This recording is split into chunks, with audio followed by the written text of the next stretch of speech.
the religious Adam and Eve sinned, you need redemption, you need to continually work for redemption. And I think there is, even stepping away from my fundamental evangelical past, there was some really value to having a higher meaning and having a sense of the effort we need to put in for redemption.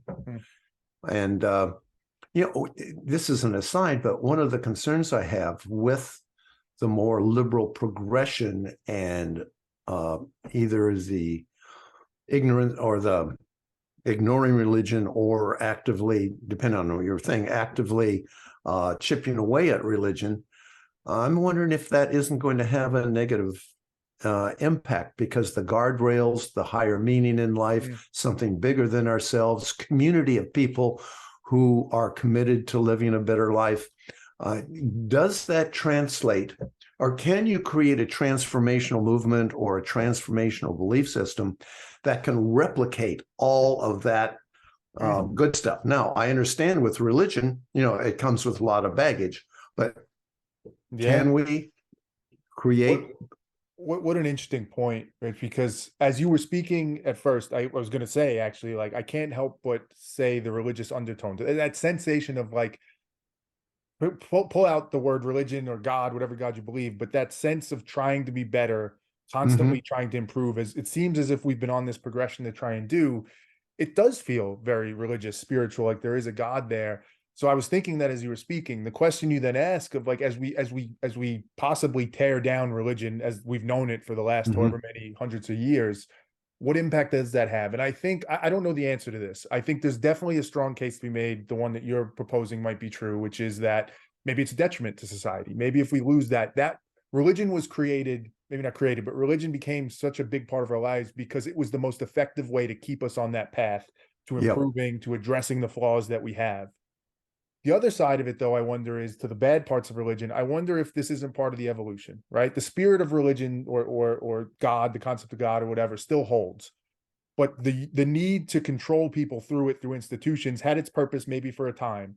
But as we evolve, we can step out of that and still continue that trajectory without it. And maybe even go as far to say that religion became a thing that maybe even started to slow us down because people used it more as a crutch.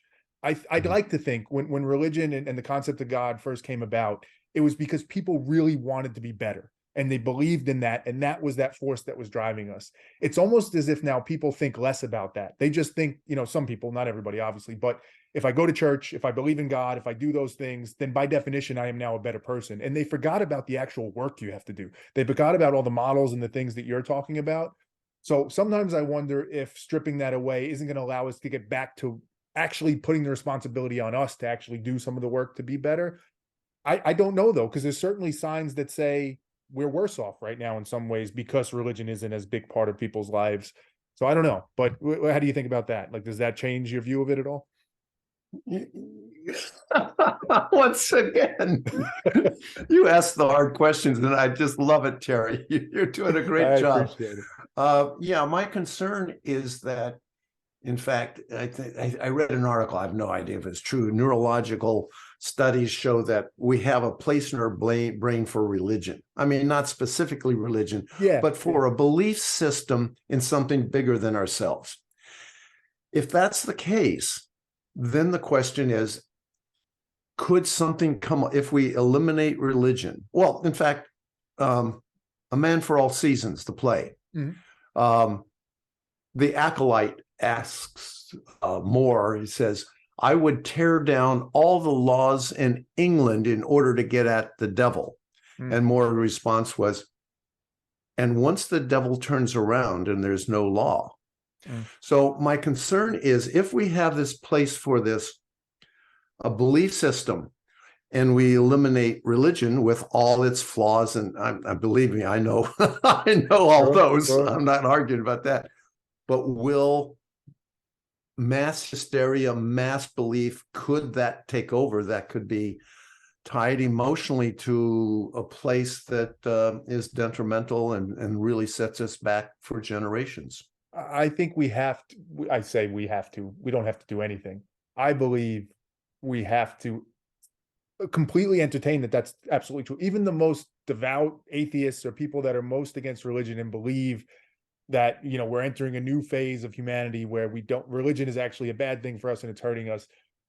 We have to consider what you're saying is true. It may absolutely be true. I mean, it's totally possible that it could become chaos. It could become that. So that's a fear I have for sure as well. I just think we also have to equally consider that maybe we fill that place in us. We still have a belief in something greater. But I said this once, I think, on the podcast, and it's somewhat provocative, and I don't mean it to be disrespectful at all, but it's just right at the heart of what we're talking about. If let's just assume for this, the Christian God is the actual God, right? That is the real God.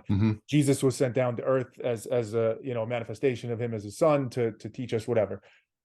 I have to believe that God and Jesus as part of it would say, I don't care if you ever mention my name again. I don't care if anybody ever goes to church again. I don't care if you prayed. I don't care about any of that. What I care about is what this whole thing was meant to be about to begin with, which is for people to actually find love in their heart, to care for one another. The things you spoke about when we started this show that you want to bring to your family and your grandkids, making this world a better place. That's the only thing that matters. My name, worshiping me, that doesn't mean anything to me. So in that spirit, I wonder if that void, that place in our brain can't be filled with just that in its purest form, rather than all of like the rituals and everything else that comes with it that maybe are actually clouding it more than it's helping it. Well, I certainly don't have the final answer on that. Sometimes Rich Friesen just knows the truth and knows everything, and he can just give you the answer. But, those are good days. I like those days. Yeah. Yeah, that's going to be really interesting to see how it plays out. We've made so much progress as humans. We're so much more aware. We're so much more sensitive of the situation, the plight of the underserved. I mean, there's just so much good we've done. So will that continue on a trajectory, or is it a wave that, you know, it comes, we're getting good, and then all of a sudden we go back to some sort of mass hysteria or something, and then we go to the bottom, and maybe next time we come up higher. I don't know. Yeah.